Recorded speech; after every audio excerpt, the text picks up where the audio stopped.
ప్రేమ అంటే ఏంటి? ప్రేమ అంటే ఇచ్చిపుచ్చుకోవడం, నమ్మకం అంటే ఇచ్చిపుచ్చుకోవడం, అభిమానం ఆప్యాయత అంటే ఒకరికి ఒకరై పంచుకోవడం.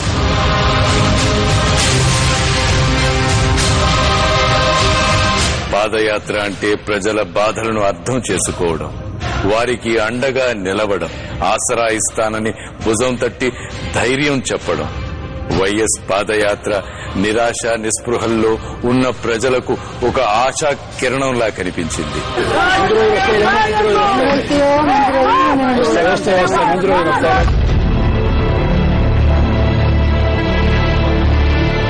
పీడకలను తరిమేసి సరికొత్త సూర్యోదయం వస్తుందనే నమ్మకాన్ని కలిగించింది.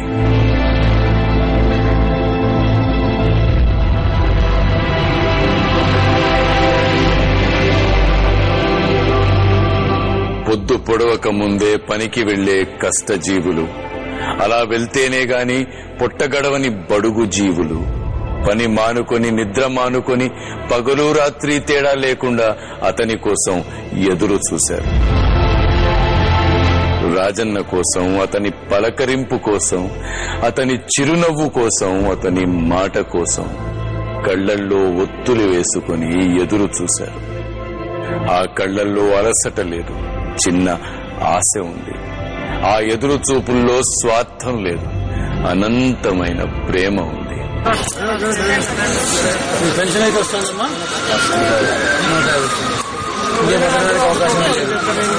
పనులు లేవు, పనులు చేసుకోలేవు.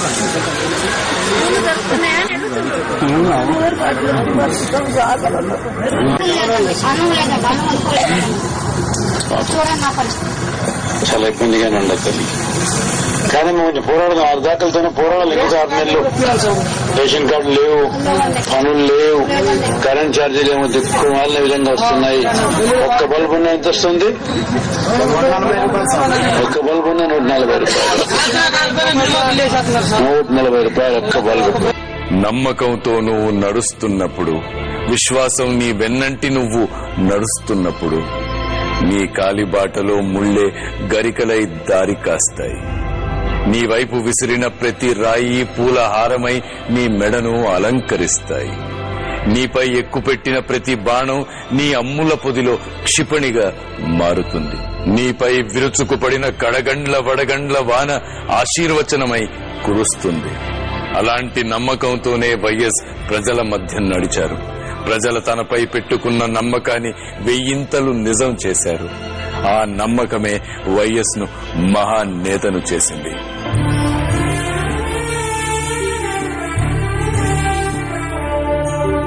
ప్రజల మనిషి, ప్రజలందరి మనిషి, రాజకీయ చరిత్రలో ప్రజల మనసు గెలుచుకున్న మనిషి, ఆంధ్ర రాష్ట్ర చరిత్రలో.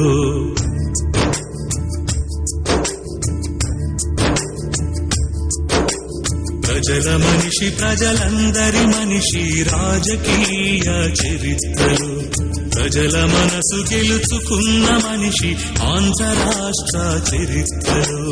రాత్రి పగలు ఈ రాష్ట్రంలో రైతు దీపమైన మనిషి, ఎండల్లో నడిచి నడిచి వానల్లో తడిసి తడిసి రైతు కన్నీళ్లు తుడిచి తుడిచి రైతు ప్రాణమై నిలిచి నిలిచి జలయజ్ఞం కొరకు బ్రతుకు సమర్పించుకున్న మనిషి, ప్రజల మనిషి, ప్రజలందరి మనిషి, రాజకీయ చరిత్రలో ప్రజల మనసు గెలుచుకున్న మనిషి, ఆంధ్ర రాష్ట్ర చరిత్రలో.